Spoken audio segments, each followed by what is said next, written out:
you do something that few movies of this sort are able to do, which is portray the larger-than-life experiences, larger-than-life behavior, and making it clear these are ordinary, everyday people. They were living their ordinary lives, and one day these horrible things happened.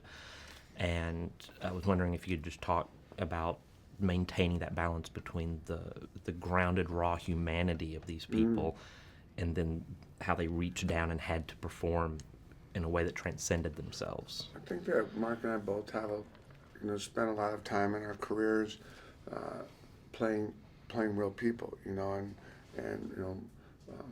whether it's the Ward brothers and Dick Eklund and Mickey Ward, or it's hard for me to even say Philadelphia Eagles because I'm such a New York Giants fan, but he did a great job of bringing us that story. It's hard for me to even talk about it. And through movies like Lone Survivor and Deepwater Horizon, we met a lot of real people, just working class people.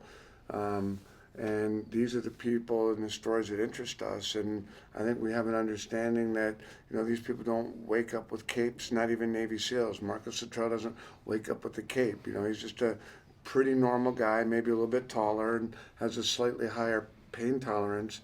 But we understand and have a lot of respect for just regular folks who do their jobs well. Well, so we also gravitate towards, being grounded in reality. And I took Pete right to the community so he could see these people and meet them firsthand. And there's some unique characters and individuals in Boston. And he has such a huge respect for anybody who serves their country and their community, and to be able to handle that the right way with the respect in which it deserves. Pete was the guy for sure. Well, I know my family feels that you really honored what it means to be first responders, to be police, to be soldiers. And well, tell them thank you for their service, please. I will. And they're big fans of your films as well.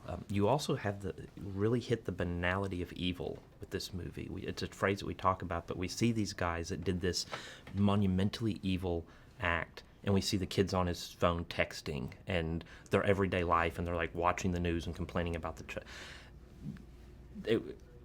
that had to be a difficult decision to make, because it humanizes them in a way, but to remind us that this evil comes from within humanity at some level. Yeah, I mean, there was definitely a challenge how much or how little of the Tsarnaev brothers we portrayed. Did a lot of work on the Tsarnaev brothers, developed a reasonable interpretation for how this came to be, this radicalization, most of which is just basic mental illness, in my opinion. Not particularly interesting. I think that Tamerlan Tsarnaev had some kind of narcissistic disorder. He had delusions of grandeur. He had sociopathic tendencies, and he committed a very cowardly act.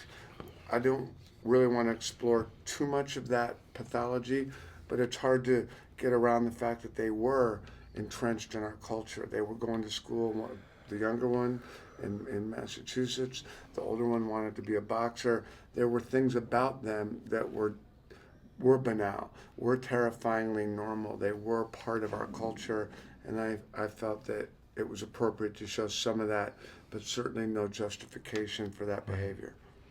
Well, thank you very much for your time. I appreciate it. Thank you. Thank